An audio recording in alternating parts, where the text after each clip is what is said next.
ब्राह्मण, काशी की बात, सब कुछ भगवान की कृपा से भोजन भजन चल रहा, एक ही कमी, संतान नहीं। क्या किया जाए? भगवान शंकर की प्रार्थना की, तपस्या की, भगवान शंकर प्रकट भये। मांगो क्या चाहते हो? ब्राह्मण देवता मुस्कुराकर बोले, सरकार और तो सब आपकी कृपा है, संतान नहीं है, बेटा चाहिए बेटा। शंकर जी बोले, पुत्र चाहते हो, कुपुत्र चाहते हो या सुपुत्र? तो ब्राह्मण हंस करके बोले, अंतर बताओ।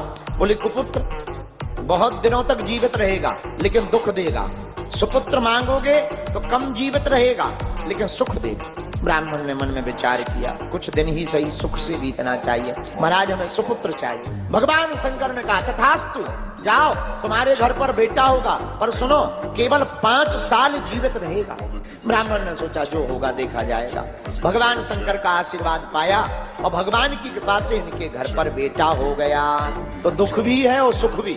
सुख इस बात का कोई संतान नहीं बेटा हो गया, दुख इस बात का कि 5 साल तक ही है, फिर मर जाएगा। इसी टेंशन में धीरे धीरे कब 4 साल बीत गए पता नहीं चला।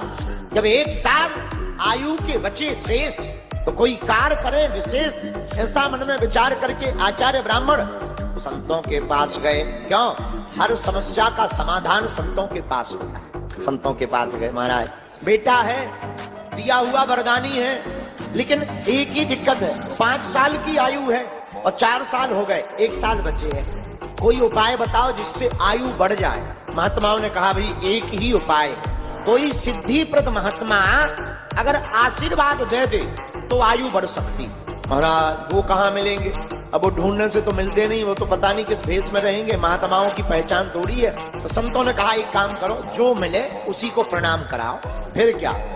बालक, छोटा सा 4 साल का बालक, सिखा है, मस्तक पर तिलक लगाए, धोती पहने, बड़ा प्यारा सा बालक, चंद्रकला की भांति बड़ा बड़ा हुआ। 4 साल व्यतीत हो गए, 1 साल जैसे ही बचे तो दिन पे दिन ब्राह्मण के ऊपर कष्ट बीतने लगा, चिंता बढ़ने लगी और ब्राह्मण देवता ने हाथ पकड़ा और तीर्थाटन के लिए ले आए बाहर, तीर्थों में घूमने लगे।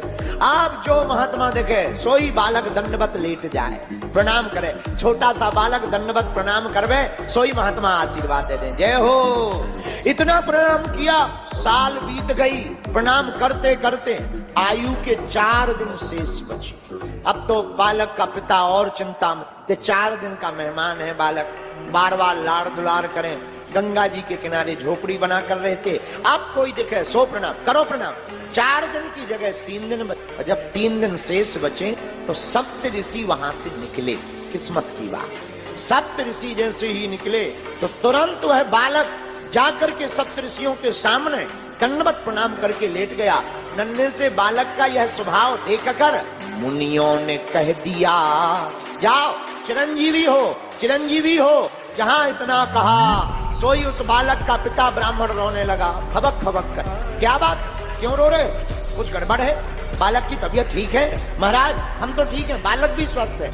आपने वचन दे दिया कि जाओ चिरंजीवी हो, पर ये बालक ज्यादा दिन का मेहमान नहीं है, 3 दिन का मेहमान। तुम्हें कैसे पता? महाराज वरदानी है, देवता ने वरदान दिया था, हमें पता है। सप्त ऋषि बोले, महाराज अब तो फंस गए। एक दूसरे का मुंह देख के बोले, अपन ने कह दिया चिरंजीवी हो, चिरंजीवी हो, 3 दिन में ये दबक जाएंगे।